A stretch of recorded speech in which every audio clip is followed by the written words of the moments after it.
Um coração ensinável. Coração ensinável, ele aprende a cuidar. Cuidar. O coração ensinável está apto a aprender. Aprender o quê? Tudo. Inclusive aprender a cuidar uns dos outros. O texto de hoje, que se encontra em Filipenses capítulo 2, mostra como o cuidado se manifesta, como o cuidado é percebido na vida do apóstolo Paulo, na vida de Timóteo, na vida da igreja.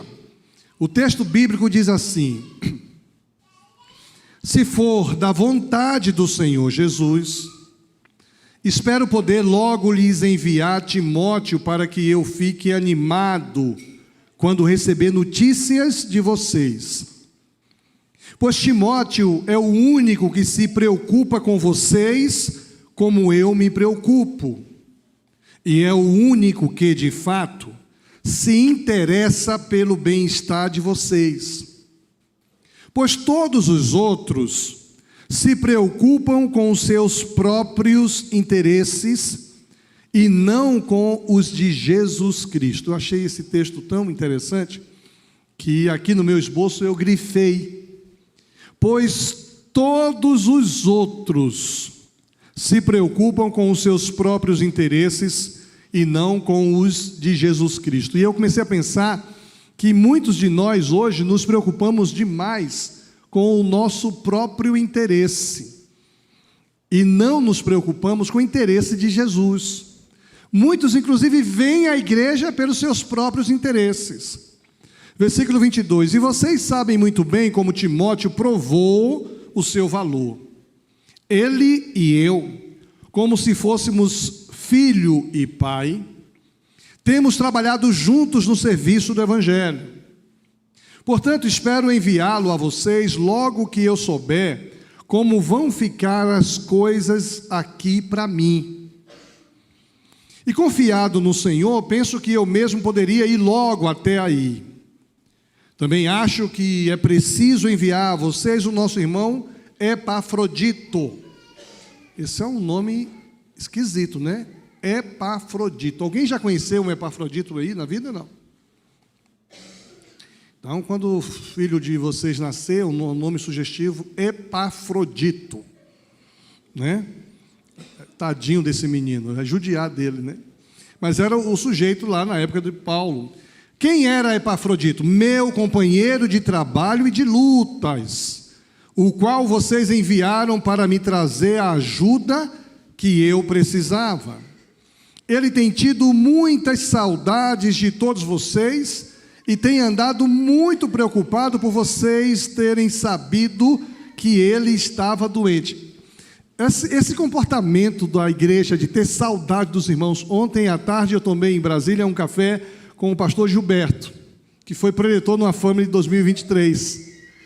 E o pastor Gilberto falando que desenvolveu um retiro sobre espiritualidade emocionalmente saudável. E estava eu, pastor Gilberto, pastor Joaquim, e ele fez um elogio ao pastor Joaquim da nossa igreja. A igreja deles é uma igreja maravilhosa, alegre, comprometida. Que povo lindo aquele povo. E imagine como eu fiquei, babando até agora, porque é tão bom quando alguém elogia, né? E aqui Paulo elogia Epafrodito, dizendo que ele tem andado muito preocupado quando vocês souberam que ele estava doente. De fato, ele esteve doente e quase morreu. Essa semana eu fiquei doente, eu fiz uma cirurgia na boca, e aí pegou aqui uns 6 pontos. E aí o médico disse: você está proibido de falar e de comer coisa sólida. Gente, é uma tortura ficar sem falar. E comer coisa sólida, pior ainda. Eu deveria comer sólido só ontem, a partir de ontem, mas eu não aguentei. Comecei a comer sólido já antes de ontem. Estava almoçando com a Helenita ali, comendo o meu delicioso prato de ovo frito com miojo. E acabei comendo também os fios dos pontos na minha boca. Aí eu fiquei preocupado com aquilo, o médico disse, não, isso é um bom sinal que o senhor tem uma boa cicatrização. Mas ficar doente é algo complicado. A minha cirurgia pequena me incomodou um pouco. Imagine alguém que fica doente e quase morreu, diz o texto. Mas Deus teve pena dele, eu achei interessante, e não somente dele, mas também de mim. E assim evitou que eu tivesse uma tristeza ainda maior. O apóstolo Paulo, um santo homem de Deus, tinha tristeza. Por isso vou mandá-lo de volta a vocês o mais depressa possível, para que vocês sintam a alegria de vê-lo novamente e para que eu não fique preocupado. Portanto, recebam Epafrodito com toda a alegria, como se recebe um irmão no Senhor. Respeitem pessoas como ele, pois ele arriscou a sua vida e quase morreu por causa do trabalho de Cristo.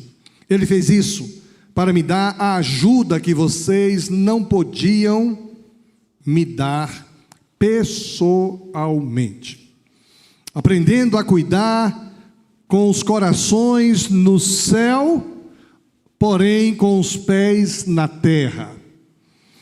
Nesta carta, o apóstolo Paulo, em particular, mostra uma aparente contradição entre a nossa posição elevada em Cristo, o novo padrão da nova vida em Cristo, para depois descer ao nível de nossa humanidade, das nossas emoções, das lutas do dia a dia, onde nossas convicções de fé são provadas e são evidenciadas. As lutas do dia a dia que a gente enfrenta, que a gente não gosta, quando a coisa foge ao controle, quando a enfermidade nos assola, quando uma decepção nos acontece, quando algo que a gente não esperava vem sobre nós, essas lutas do dia a dia parecem confrontar a nossa posição em Cristo Jesus. Os primeiros capítulos, Paulo coloca a igreja lá em cima, em Cristo Jesus, companheiro de Cristo Jesus. Estamos a serviço de Jesus na terra. Esse Jesus que é todo poderoso. O céu está garantido para nós. A presença do Espírito Santo em nossa vida nos consola, nos exorta, nos incentiva. Mas aqui na terra, como é que eu vivo? Aí quando vem uma enfermidade, quando vem uma decepção, quando vem uma demissão, quando vem um acidente de carro, quando vem a necessidade de uma cirurgia, parece que confronta a nossa fé. E alguns se sentem culpados quando algo humanamente aceitável acontece. Alguns começam a pensar, o que foi que eu fiz? Onde foi que eu errei? Então nós somos instruídos no apóstolo Paulo, através da carta dele, a colocarmos o nosso coração no céu, nas coisas do alto, pensarmos nas coisas de Deus. E agora no capítulo 2, no final do capítulo 2, ele puxa a gente e coloca os pés na terra. O propósito do apóstolo Paulo em sua doutrina é que os cristãos neste mundo sejam inteiramente diferentes. Um completo contraste com o mundo que os cerca. Você não pode ser um crente e viver como os outros aqui vivem. Você terá que viver diferente. Um estudante crente não vai ser igual a um colega estudante não crente. Eu estava em Brasília ontem, antes de ontem, mas louco para estar aqui vendo a reunião dos adolescentes. Até pedi para o Juarez filmar. Juarez, abre a câmera que eu quero ver. E eu acompanhei, cheio de adolescentes aqui, uma reunião com mais de 80 adolescentes. E muitos adolescentes, colegas de colégio de outros adolescentes. Aqueles seus colegas que vieram aqui precisam perceber que você tem um comportamento diferente. Mas se você quiser se igualar a quem não tem um compromisso com Jesus, tem alguma coisa errada. Nós somos desafiados a estar com o nosso coração na terra, mas o nosso coração no céu, mas os nossos pés na terra. Na verdade, o contraste que parece ser real é apenas aparente, pois Paulo vai mostrar como toda aquela doutrina teológica que ele tem, de fato, se aplica na vida, na prática, diante dos desafios. Paulo vai puxar os nossos pés para a terra e fazê-los tocar no chão. Por isso a gente vai ver algumas considerações sobre isso. Primeiro, aprendemos a cuidar tendo nossa vida dirigida pelo Senhor. Quem dirige sua vida? O Senhor. O Senhor Deus. A pergunta do Júnior foi interessante. Quem é o dono da igreja? É o Senhor Jesus. Alguém vai dizer, é o pastor? Não é. A Igreja Batista não tem dono. Algumas denominações hoje aí tem dono. Tem várias igrejas, algumas comunidades, algumas denominações. Eu li a matéria essa semana. Fulano de tal, o dono da igreja tal, porque está no CNPJ dele. Esta igreja aqui tem um CNPJ. O presidente da igreja tem o CPF dele vinculado a esse CNPJ. Então, se você puxar lá o cartão do CNPJ da Lindóia, vai ter um CPF que responde por aquela organização hoje, que é o meu CPF. Se eu for embora, passa a ser o CPF do presidente da igreja. Se o presidente não for o pastor, passa a ser o CPF de alguém que responde pela igreja. Mas a igreja, ela é do Senhor Jesus, e por ser do Senhor Jesus, ela é dirigida pelo Senhor Jesus. Eu sou dirigido, pastor Nildo, pastor Vili, a diretoria, nós somos dirigidos por Jesus. Uma vida dominada por Jesus, versículo 19, se for da vontade do Senhor Jesus. Veja, ele quer sair da prisão, ele quer ir visitar os irmãos de Filipos, mas ele diz, se for da vontade do Senhor Jesus, espero logo lhes enviar Timóteo para que eu fique animado quando receber notícias de vocês. E confiado no Senhor, se for da vontade do Senhor Jesus, eu envio Timóteo. E confiado no Senhor, poderei logo ir até aí. Paulo é incapaz de pensar diferente de Cristo. Ele não toma nenhuma decisão sem levar em conta o que Jesus faria. Eu me lembro que alguns anos atrás aqui na igreja, toda a igreja estudou o livro Em Seus Passos, o que faria Jesus. É um best-seller antigo. Está na hora de a gente ler novamente. O que faria Jesus nos seus passos, nas suas decisões, nas suas escolhas? Paulo dá um exemplo para a gente que ele não toma nenhuma decisão sem levar em conta os termos de Cristo Jesus. Era Cristo quem controlava toda a sua vida. O Senhor Jesus é que vai decidir se ele vai enviar Timóteo ou não. E aqui há uma característica muito forte, que a vida de Paulo é controlada, mantida, ligada, rendida, governada pela vontade do Senhor Jesus. Isso me estimula a que a minha vida também seja controlada, mantida, ligada, rendida e governada pela vontade de Jesus. A sua vida precisa ser controlada, mantida, governada pela vontade de Jesus. Porque se você não permitir esse controle de Jesus sobre a sua vida, quem vai controlar a sua vida são os seus desejos e as suas vontades. E os nossos desejos e vontades, eles são carnais. Nossos desejos e vontades é que nós satisfaçamos a nossa carnalidade, é que a gente satisfaça o nosso ego, o nosso querer. E a própria Bíblia diz que o coração do homem é enganoso mais do que qualquer outra coisa. E aí muita gente está se perdendo porque não é Jesus que dirige suas decisões, suas escolhas, suas vontades. Quem tem dirigido sua vida é você mesmo. Quem está no trono é o eu. E quem tem o eu no trono está perdido. Nós vamos fazer o que a gente sabe que não deve, nós vamos querer o que a gente sabe que não faz bem, nós vamos comprometer nossa vida, porque o nosso ego domina nossa existência. Cada ação ou movimento nosso deve ter uma relação direta e central em Cristo Jesus. Nós precisamos que a nossa vida seja dominada por Ele. Aprendemos a desenvolver um coração ensinável quando a gente cuida dos outros, mas cuida também de nós mesmos. Ninguém pode cuidar do outro se não cuida de si mesmo. A gente conhece isso, né? Primeiro você tem que cuidar de você, amar a você, e depois cuidar do outro, amar o outro.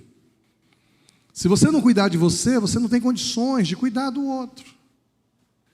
Por isso que nos aviões tem aquele negócio lá, máscaras cairão. Primeiro coloque em você, e só depois coloque no outro. Eu nunca precisei usar aquilo ali, né? E nem espero precisar. Mas cuide de você. Nosso coração, ele é ensinável quando a gente cuida de nós mesmos e quando a gente cuida de outras pessoas. Segunda coisa que esse texto nos ensina, aprendemos a cuidar controlando nossas emoções. Eu achei essa parte extraordinária. Em Filipenses 2, versículo 19, diz: para que eu fique animado. Ou seja, tem momentos que Paulo está desanimado. Tem momentos em nossa vida que nós estamos desanimados, perplexos. Essa passagem bíblica corrige a ideia errônea de que ser cristão é ser inatural. O que é inatural? Existe essa palavra, inatural? Então, ser cristão é ser sobrenatural. Então, tem muitas igrejas por aí que diz que o crente não chora, o crente não sofre, o crente não entra em depressão, o crente não tem problemas, ele é sobrenatural. E a gente que é crente honesto de verdade sabe que a gente tem frustração, tristeza, decepção. O texto deixa isso bem claro. Infelizmente, há linhas doutrinárias que ensinam que ser cristão é perder os sentimentos naturais. Mas aqui a Bíblia deixa bem claro que isso não tem nada a ver. Versículo 27. De fato, ele esteve doente, quase morreu, mas Deus teve pena dele. Deus teve pena dele, segundo a nova tradução na linguagem de hoje. E aí é interessante que assim, e não somente dele, mas também de mim, porque se ele morresse, ia ser muito ruim para mim. Algumas pessoas não morrem porque Deus tem pena de quem vai ficar. Para algumas pessoas, o viver é Cristo, morrer é lucro, Paulo falou isso. Mas imagine, se tal pessoa morre, quem vai ficar triste, abatido. Então essa ideia de sofrimento, ele se inclui aqui não somente dele, que Deus teve pena, mas também de mim. E assim evitou que eu tivesse uma tristeza ainda maior. Ou seja, Paulo tem... A Laurinha está me chamando de vídeo. Laurinha, depois eu vejo, meu amor, tá? Uma vez eu estava pregando em uma assembleia lá para 3.000 pessoas em Maceió. E eu lá atrás, e de repente a Laurinha me chamou de vídeo. Pensei que ninguém estava me vendo, não estava falando, eu atendi e fiquei brincando, conversando com ela e tal. Aí a mulher do pastor Isaías: o senhor atendeu a Laurinha no meio do culto? Eu falei: como é que você sabe? Estava transmitindo. O Brasil todo viu o senhor falando com a Laurinha ali.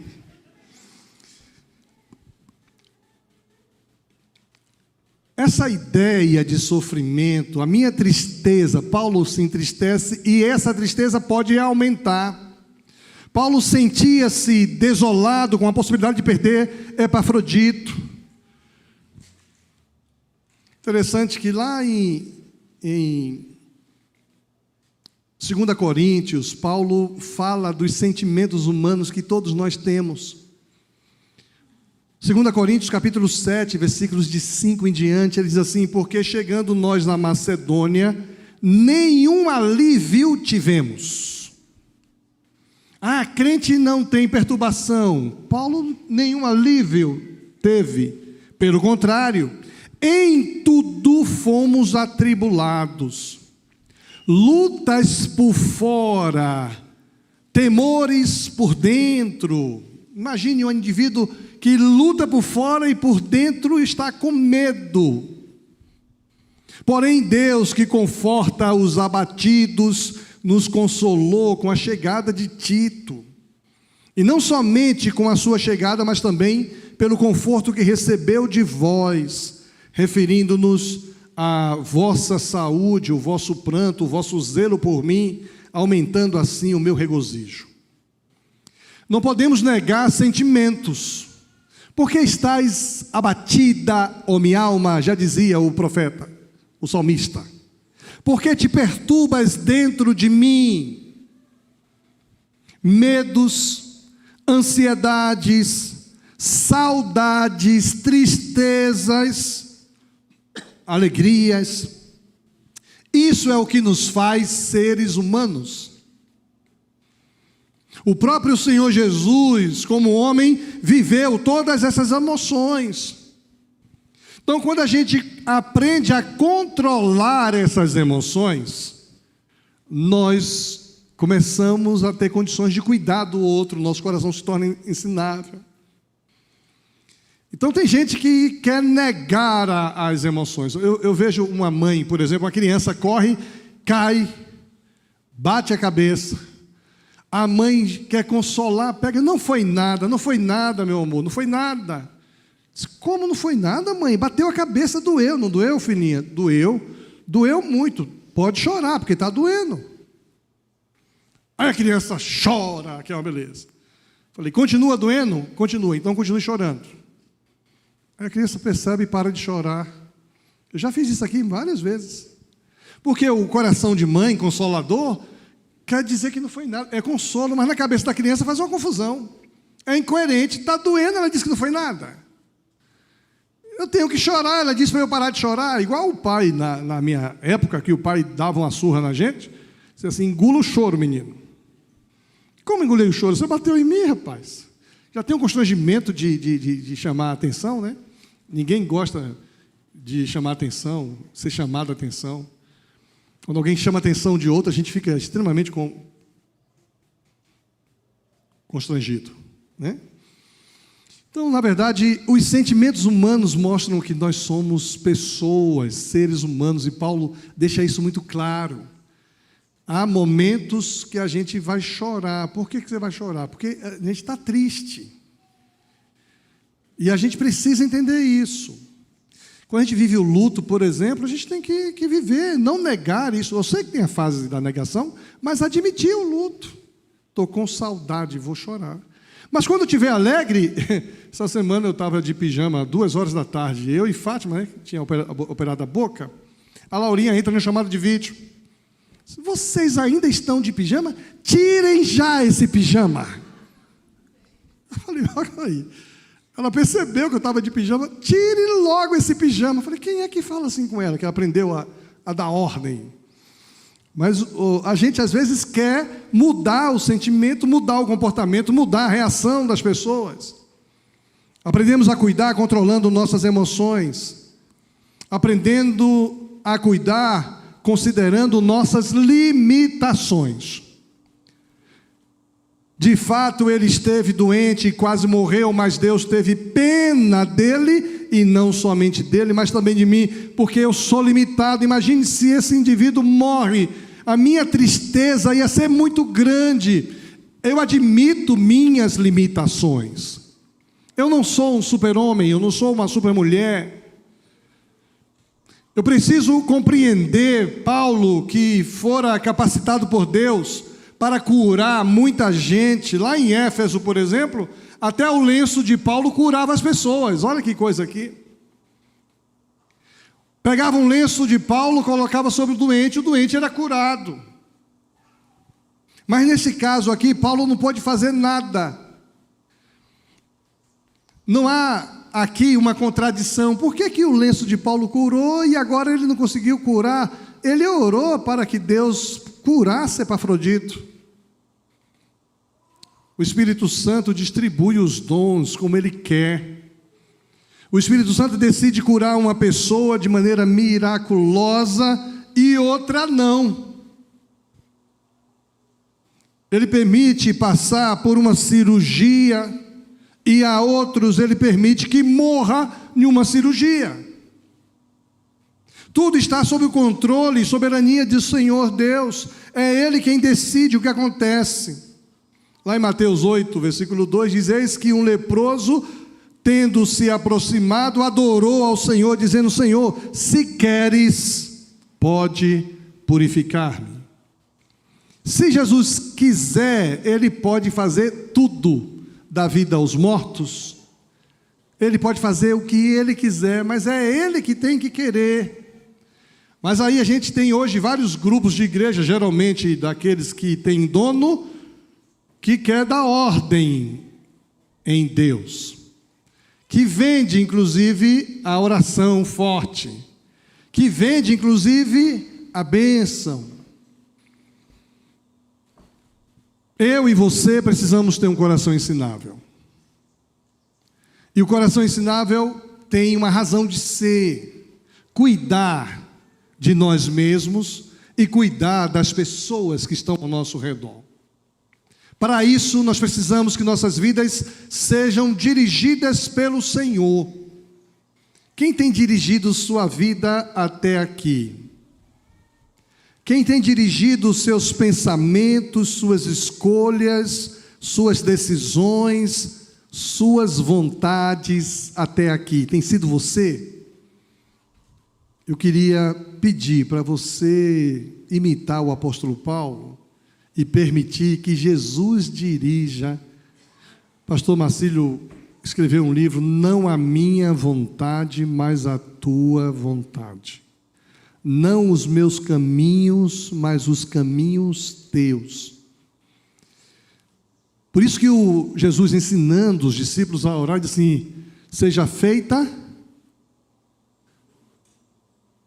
Estão me ouvindo? Completa lá. Seja feita a sua vontade.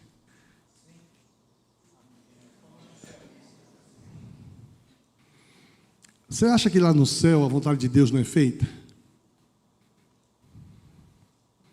Quem não quis fazer a vontade de Deus no céu, Ele mandou para a terra.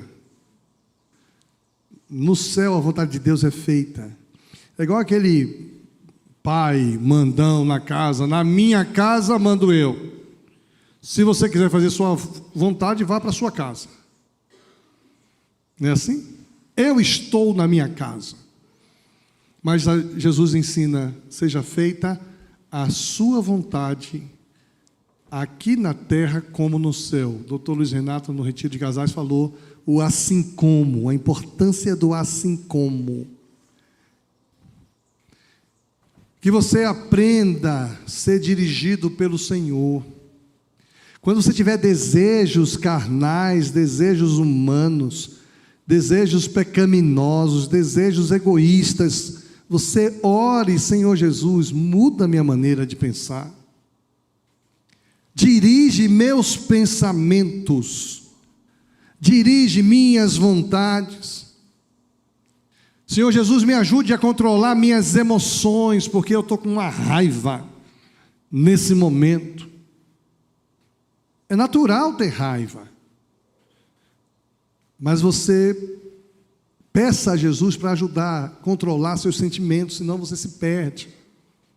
Peça a Jesus que lhe ajude a lidar com suas limitações. Não queira ser e dar o passo maior do que o que deve. Admita suas limitações. É tão bom quando a gente reconhece que nós somos limitados, porque a gente começa a reconhecer a habilidade de outros em nossa vida. Como é bom saber que eu sou limitado nessa área, mas o outro não é, o outro consegue fazer. É bom caminhar em colegiado. O pastor Nildo complementa algo que eu não tenho, o pastor Vilibaldo complementa algo que eu não tenho e o Nildo não tem. Os líderes da igreja complementam algo que nós não temos. Cada um complementa a vida do outro quando a gente reconhece que nós somos limitados. Quero convidar a equipe do louvor que venha para cá, e eu queria que a gente pudesse, nessa manhã, pensar exatamente nisso. Eu preciso que Jesus dirija meus pensamentos, minhas escolhas, minhas decisões e minha vontade. Eu preciso controlar minhas emoções. Eu preciso reconhecer minhas limitações. Não há mal nenhum em admitir que estou triste, desanimado, chateado, enfermo, porque eu sou um ser humano normal. Essa ideia de se sentir culpado quando alguma coisa foge ao controle, isso é coisa do inimigo. A Bíblia diz que ele é acusador de nossas almas. Vamos ficar em pé? Pai querido, em nome de Jesus, queremos colocar diante do Senhor nossas vidas. Que o Senhor nos ajude a termos de fato um coração ensinável. Ajude-nos, ó Senhor, a incluir o Teu Filho Jesus em nossa mente, em nossos pensamentos, em nossas escolhas, em nossas decisões. Quero pedir, Pai, que o Senhor complemente esta palavra nos nossos corações. Que ao entendermos, ó Deus, as nossas limitações e percebermos que nós somos falhos, isso nos aproxime mais do Senhor. Nos ajude a cumprimentar o outro, a ajudar o outro.